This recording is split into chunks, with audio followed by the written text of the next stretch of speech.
Welcome back to Afternoon Express. And you know, on social media, they were saying, what is your 1 January dance? And I was like, hey, this is my January dance. Because I normally don't have any coin left. So we've got recipes to come to the rescue, ne, ladies? We definitely do. So don't worry about having to spend too much. Okay. I gotcha. And we are ushering in the new year and finding better ways to fulfill those financial resolutions and be better with our budgets. And our next recipe uses many staple pantry ingredients, making it the perfect recipe for this time of the year. And even though we're saying to people we're saving, we're not talking about the fact that the stuff might not necessarily be expensive. We say that you've got it. After the festive season, we've spent, we've bought, we've filled our fridges up. There's a lot that's there, especially banana.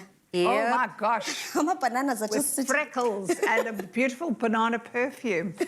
Put them in the freezer till later and bring them out and make banana bread. To show us, Jenny. Well, let me show you what I've done here is I'm going to put all the wet stuff. I've got eggs and I've got sugar and I've got butter and I'm going to put some beautiful buttermilk. You can use milk, you can use yogurt, anything you want to, something nice and acidic. Okay. And my bananas, as you can see, I have just... You've already beaten and mushed them and mashed them up. Mushed them and mashed them in some cinnamon. I love it. You know what I also like is ground ginger. I'm a ginger freak in my banana bread. And then the white stuff, what is this called? Flour. In it goes, this white stuff. Schloppe. It's flour, and in it goes, and I'm just going to go from the center like this. Have a look here. From the inside. From the inside, and just incorporate. I don't want to over-mix it. Yeah. Because I want to have a beautiful, soft, cakey crumb. And then we're going to just pile it, literally. And I know what you're going to pile on top. I'm so excited about you, madam. I mean, would I have a sweet tooth without adding more sweetness to this already sweet delight? Girl. And we've got an amazing...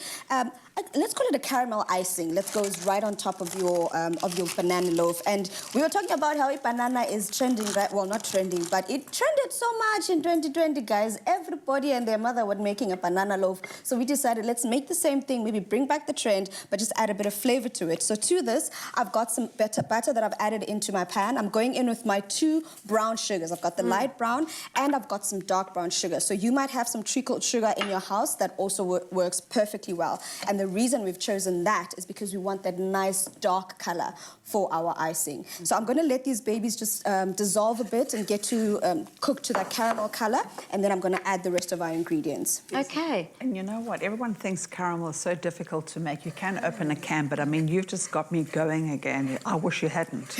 Now, Dumi, is this just going to be normal caramel or is it salted caramel? It's going to be normal caramel this time. If we wanted to make salted caramel, what would we do? Add the salt, and I also like to use the flakes because the fine salt tends to dissolve. So you want those flakes in there. So add some salted flakes once the caramel is made. So I've started the process, but we've got some that we melted, that we made a little earlier, and that needs to stay warm because you want to slather it over your cake. So once it's at this stage, then you can add your salt flakes if you want to make it a salted caramel. But just to go back to our caramel sauce now, we're letting the sugar and the butter melt together, and then once it's gotten to that point where it's bubbling up, I'm then gonna add my BC as well as my vanilla essence, and then we're going to continue making it. Girl, I've got so many questions. You're a steamroller, honey. Away. I have not touched a recipe like this ever in my life, and it does seem quite intimidating and quite daunting. So let's break down several things for me.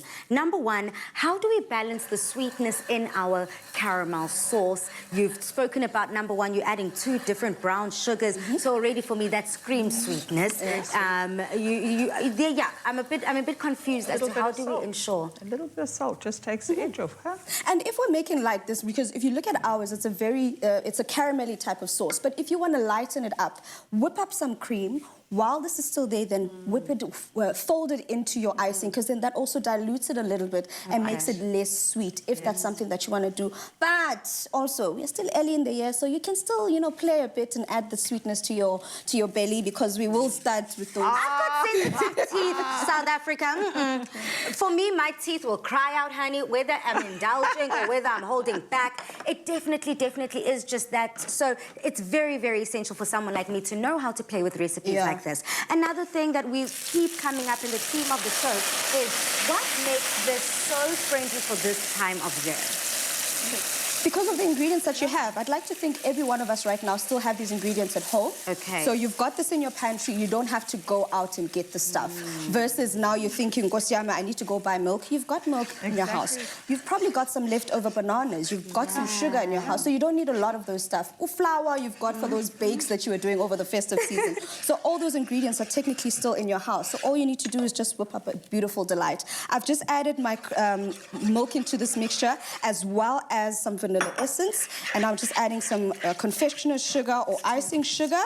And in essence, you want to whip this up until it's this consistency, and we're going to start slathering it over our baby and just I'll make take this sure. and give you some space because I want to keep mixing it. And then we just ice this baby up, and if you want to, you could freeze dry, or not freeze dry, but you can dry up some bananas as well, and then add them on top of this banana cake as well, just for that additional texture.